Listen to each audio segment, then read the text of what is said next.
Welcome to Stockwatch with me, Ray White. Well, joining me to unpack your stock-related questions today is Jordan Toy from Legacy Family Wealth and Simon Brown from Just One Lap. Be sure to send your question through via email to stockwatch@bdtv.co.za, via SMS on 41392 or on X at Business Day TV using the hashtag Stockwatch. Gentlemen, hi. Good to chat to both of you once again. Oh, it's an interesting Monday. The oil price, last I looked, $104 a barrel. Simon, I mean, where does this leave us? There's interest rates, there's all sorts of things. It's a bit of a slippery mess. Ray, yes. I mean, where does it leave us? In a heap of pain. I mean, that's the short answer. Kevin Lings from Stanlib is looking at the petrol price this morning. And of course, this is changing faster than we can talk. But at current levels, petrol's up R5.40 and diesel's up around 10 Rand in the first week of April. And that's not a South Africa story. That is a global story. And that just immediately takes a large amount of cash out of consumers' pockets directly because of transport costs, and then indirectly because, of course, most everything we buy at some point has been transported, had or petrol, oil, diesel as an input into it. So if it stays at these sort of levels, it is immensely painful for the global economy. There is talk that the G7 might release 300 to 400 million barrels of oil. If we take that at the moment, we're losing about 20% because of the nothing transporting through the Straits of Hormuz. That's about 20 million barrels a day we're losing. So that buys us 2 to 3 weeks of time. But the bigger picture here is that, often when we've had oil shocks like this, and this isn't the first one. I mean, we can go back to the Russian invasion of Ukraine just more recently. Of course, there's been other wars in the Gulf over the last couple of decades. What's happened is that some of OPEC, most notably Saudi Arabia, has been able to turn on the taps. They can't really, because they can turn on the tap, but they can't get the oil to the customer.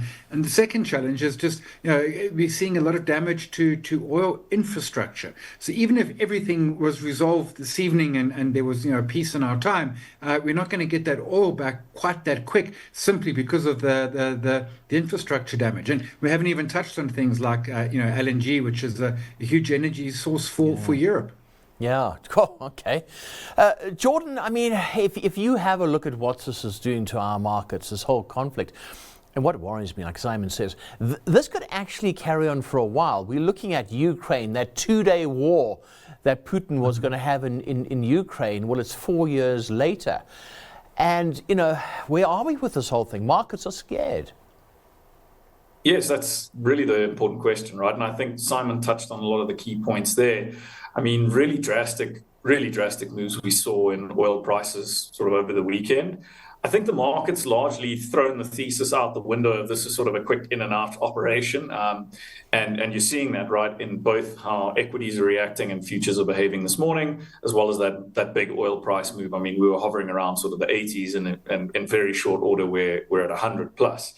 So I think what in line with that market, that change in the market thesis is that, we're seeing all of these nations, Saudi Arabia, a lot of them are actually starting to curtail or completely stop production because, their storage, their capacity for storage is full. They can't, as Simon said, they can't get the oil out of the Straits of Hormuz.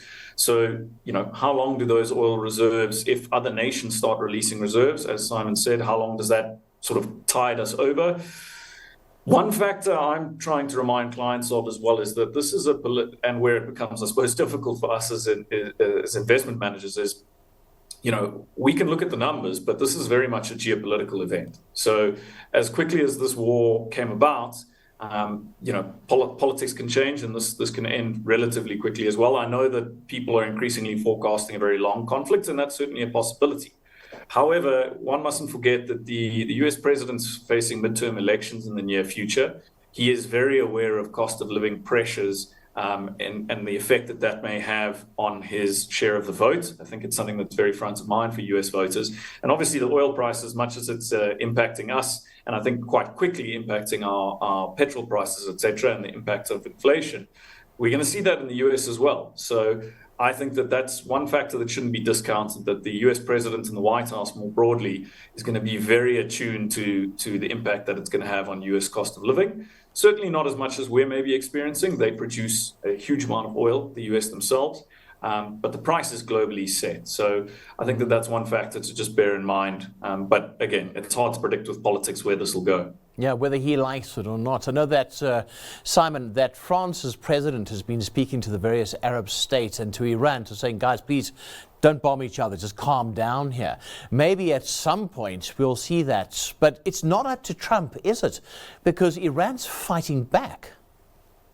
Absolutely, and that's and I mean I don't pretend to know what the thinkings were within the White House and Trump ahead of it, but Iran is definitely fighting back. Now the question is, how long can they carry on fighting back? The short version: how many bullets do they have before they start to run low? But of course they're using drones. I saw data this morning. They send a drone that costs $25,000 and it gets shot down by a defensive missile that costs $1 million. I mean, there are some creaking points here as well. But so far, it's managed. We're not seeing retaliation from the likes of Saudi Arabia or Kuwait or any of the others. They are holding their fire. So it's really just Israel, the US, and Iran. But to your point, if Trump turns around tomorrow and says, okay, achieved our aim, whatever that might have been, I think Jordan's got a great point about those midterm elections. They're a ways away. They're 8 months away, but you don't want that war to be going through to anywhere near those elections. Even if the US was to say that they've achieved the aims, it doesn't necessarily mean that either the shooting stops or that oil starts to flow. And that is what is, I think, spooking the oil market. I mean, we must remember, beginning of this year, when the Venezuelan president was kidnapped, oil touched 59.90, very briefly, but sub 60.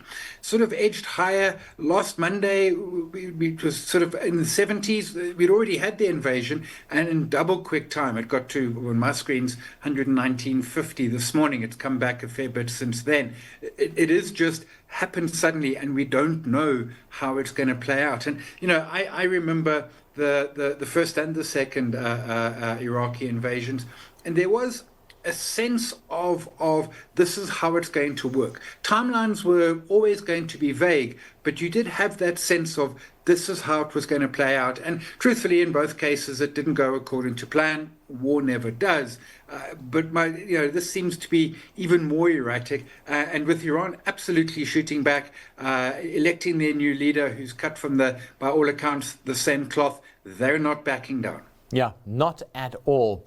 All right, enter Sasol. Now, Sasol's the interesting one as well, because Sasol does battle. But I was looking today, up 10%, obviously, on these massive oil prices. Great for Sasol, Jordan.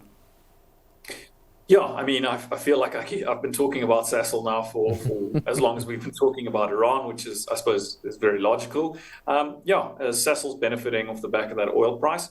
There isn't a perfect one-to-one correlation there, and I think that's got to be borne in mind. When we have periods where oil prices go through the roof, we tend to forget that there's other parts to Sasol's business, and the inverse applies when the oil price is plummeting. So certainly that they will benefit from that, but they have had sort of weaker spots in their business in the recent past. Some of the global chemicals prices, at least prior to this, were not doing great things for Sasol. So, as long as the oil price stays elevated, Sasol will benefit. As I said, not a perfect correlation, but it's going to be likely one of the top 10 movers you'll see on the leaderboards of the JSE for some time, at least as long as oil stays at these levels, I would imagine. Yeah. Then, of course, I mean, Simon, we've got the rand. And that's interesting because everyone's flocking off to the dollar because it's a safer currency. We were doing so well with our rands. Not bad at the moment, but we were doing so well.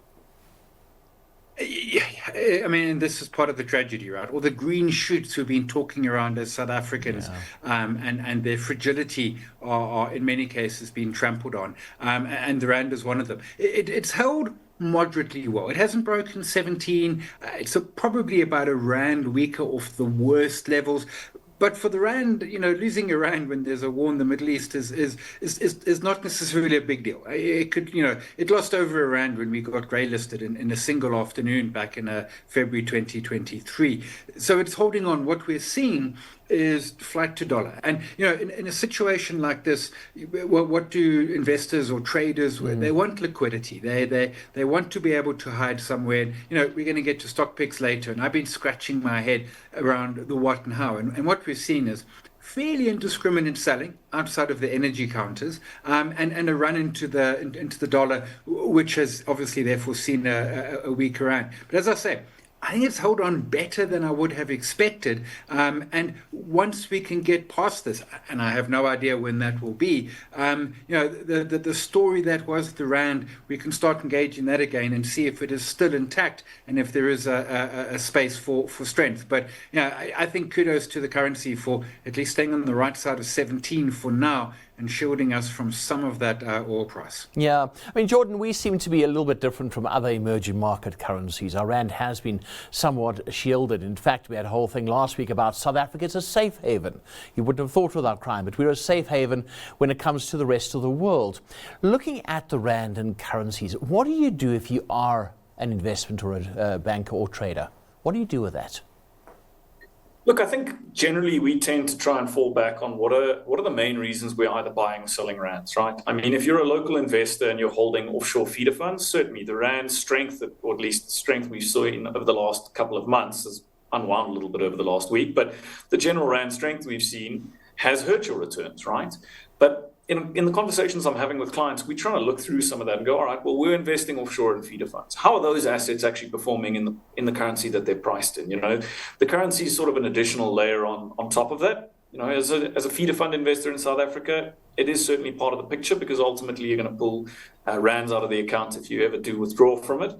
But it's a layer that we add on as part of the process, but it's certainly not the core determinant in how we go about things. But it's something you've got to keep an eye on, right? And I mean, Simon touched on it, and it feels like a week ago, our poor finance minister delivered this budget. We've had a lot of wins move our way, and it feels like half of that budget has been, thrown out the door with the movements we've seen in the rand, as well as potential inflationary impacts of oil. So I do feel for the finance minister in trying to navigate the short-term movements here and how we actually budget for things correctly. But it is a bit disappointing considering 2-3 weeks ago we were celebrating these various wins and most of that summed up in the budget, which is looking a little bit less rosy at the moment. Gentlemen, a number of questions over here. Let's start with Jonathan. African Bank CEO has now stepped down. He's been forced to go. Do we need to be worried, Simon? I don't. Look, I mean, at this point, it's uninvestable in that it's not on the exchange. Not that it's a terrible investment. It's not on the exchange. So in that sense, no. There is a business day today is leading with that. There were some allegations, and those are of concern. The point is how much, how big. To be clear, Kenny Bugnani's done a great job so far at African Bank as he's sort of transitioned it. We've got to remember this was sort of the good part of the bad African Bank, the rest being all the debt. It's owned mostly by the Reserve Bank and then the remainder by the other South African banks. It will be listing at some point. I'm not sure what the timeline for that is, but probably not. I really don't think this is going to be huge. Obviously, it's not great in the C-suite at African Bank, but whatever the allegations are, true or not, I think they'll be long resolved before we do finally get a listing onto the JSE. Yeah, I think, Jordan, I'm just a little bit battle-scarred when it comes to African Bank. You think back to what happened, you can't help but think, okay, what's this now? Yes, certainly. Look, the scars are there. So when you have a SENS announcement of this nature coming out on a Friday afternoon, I think if it was listed, the market would likely take a pretty dim view of that. Also with banking, or not banking shares, but with some of the bigger banks in our market, you generally expect a little bit more, I don't want to say an orderly transition, but a longer sort of window to sort of couch this with the market. As I said, the shares are not listed, but they still have debt instruments trading on the JSE, and I think that to me raises a few question marks in terms of, I suppose the one question that is on everyone's mind is it similar to last time, or is it something completely new, or is it just simply a change of direction where they've gone, Mr. Mongane has led us through this phase of our growth, and we're looking to someone new to take us into that next phase? That's a hard question to answer at this stage. But as I said, I think sort of a Friday 5 p.m. SENS announcement of this nature is definitely a surprise. They've been on this consolidation and acquisition approach. What does that new strategy look like under the incoming CEO?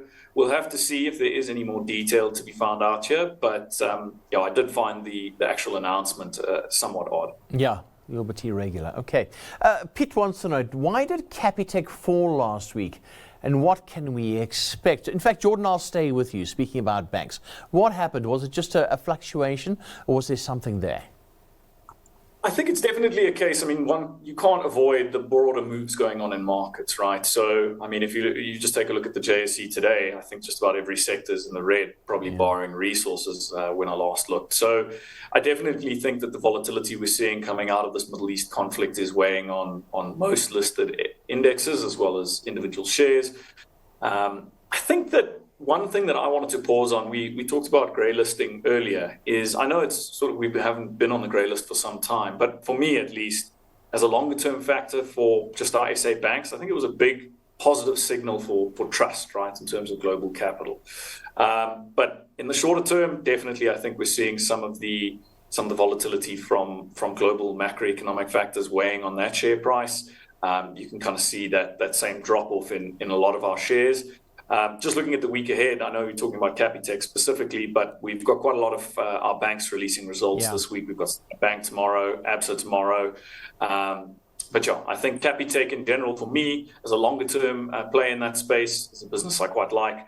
I specifically like their move into, banking, non-banking areas. So they're mobile virtual network operators. Sorry, it's a bit of a mouthful, but their movements into other spaces and their increasing shift into digitizing their bank and their customers and how much they're doing digital versus cash is something that I continue to watch, and just a market leader. But I think I wouldn't read too much into that shorter term price move we've seen last week. Yeah, Simon, nothing to see here moving along?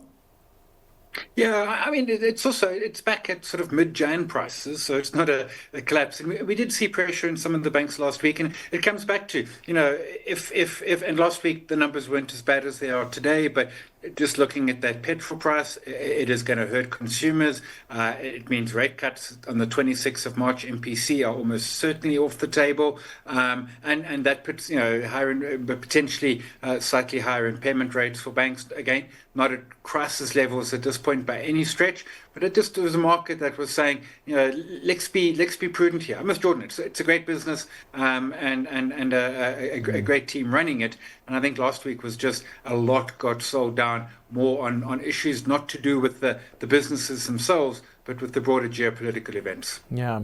Right, let's chat about Santam now. They released their results today, and Pat wants to know, Santam has good results, still a good investment. And I can't help but thinking Santam's been around longer than I have.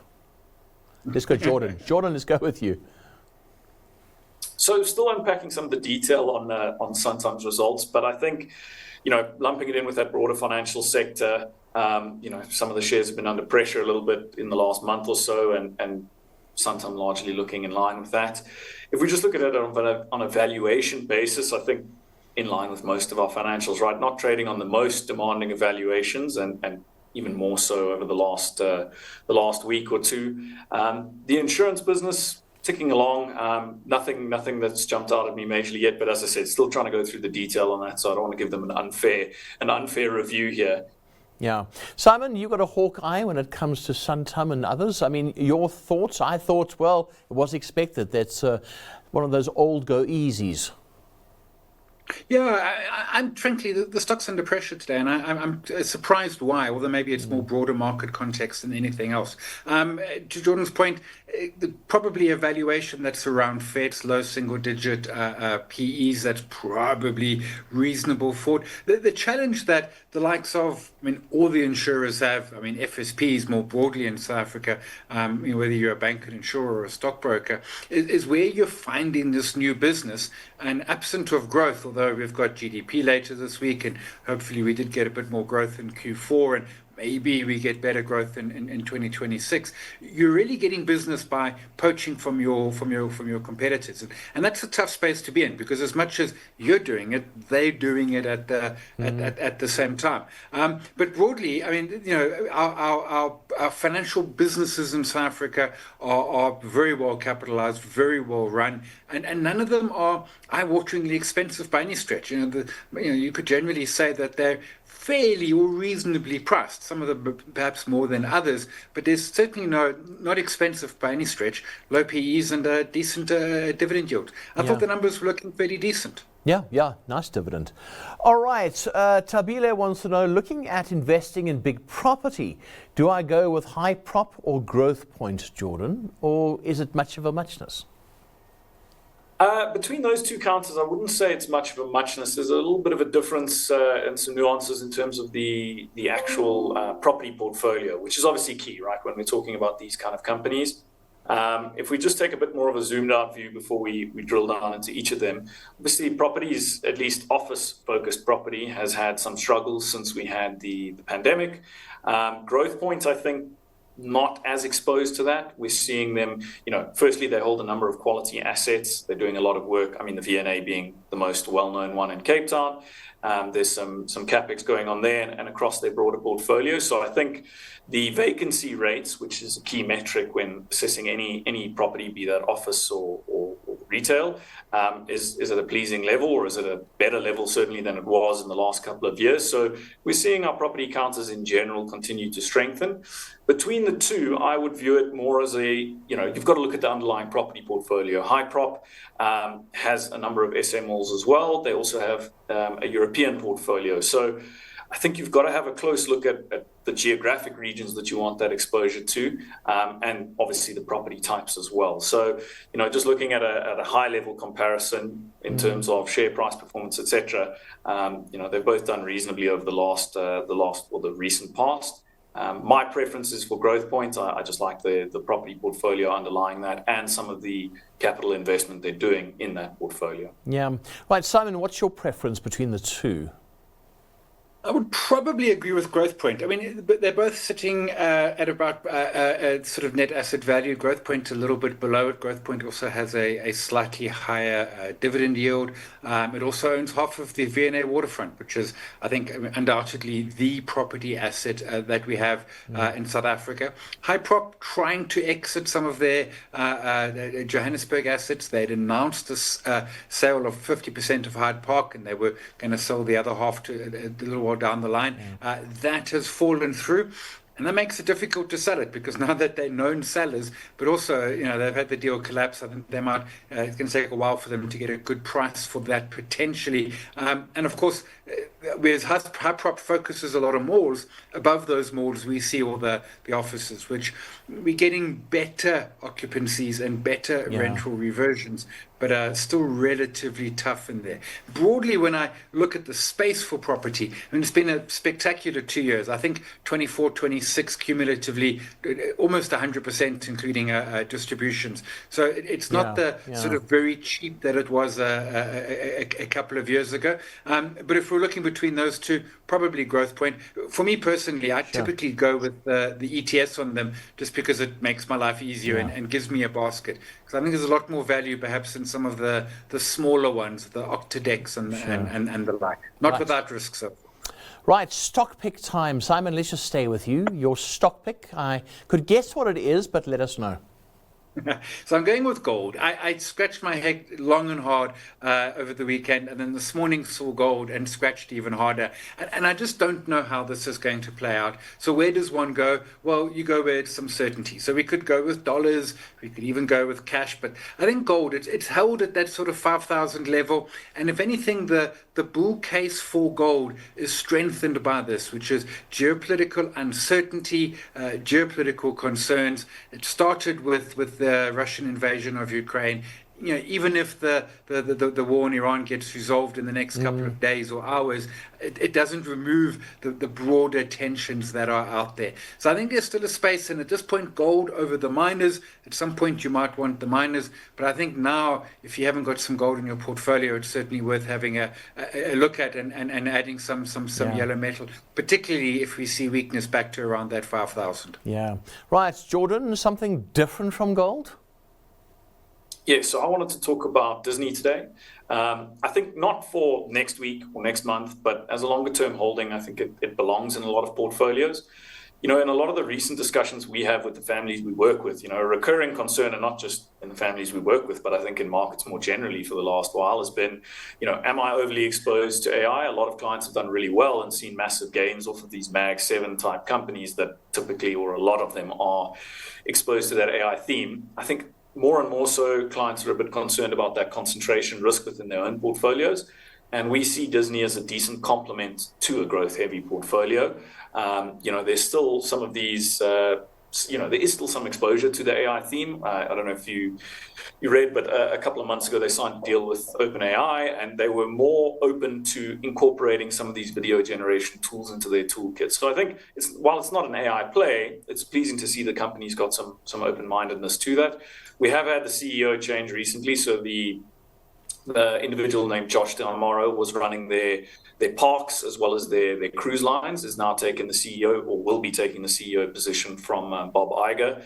Bob Iger's come back to the business like 2 or 3 separate times, I believe, so we may see him again, hopefully not. But I think it's a business that adds a nice mature element to more growth-focused portfolios.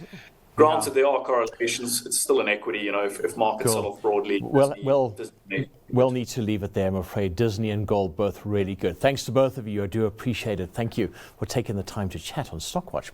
Well, thanks to our guest Jordan Toy from Legacy Family Wealth and to Simon Brown from Just One Lap. That's all for Stockwatch today. Just a reminder, don't forget to tune in tomorrow at 10 a.m. as we'll be bringing you the live broadcast of the Housing Budget Speech. That's right here on Business Day TV. Up next, The Close.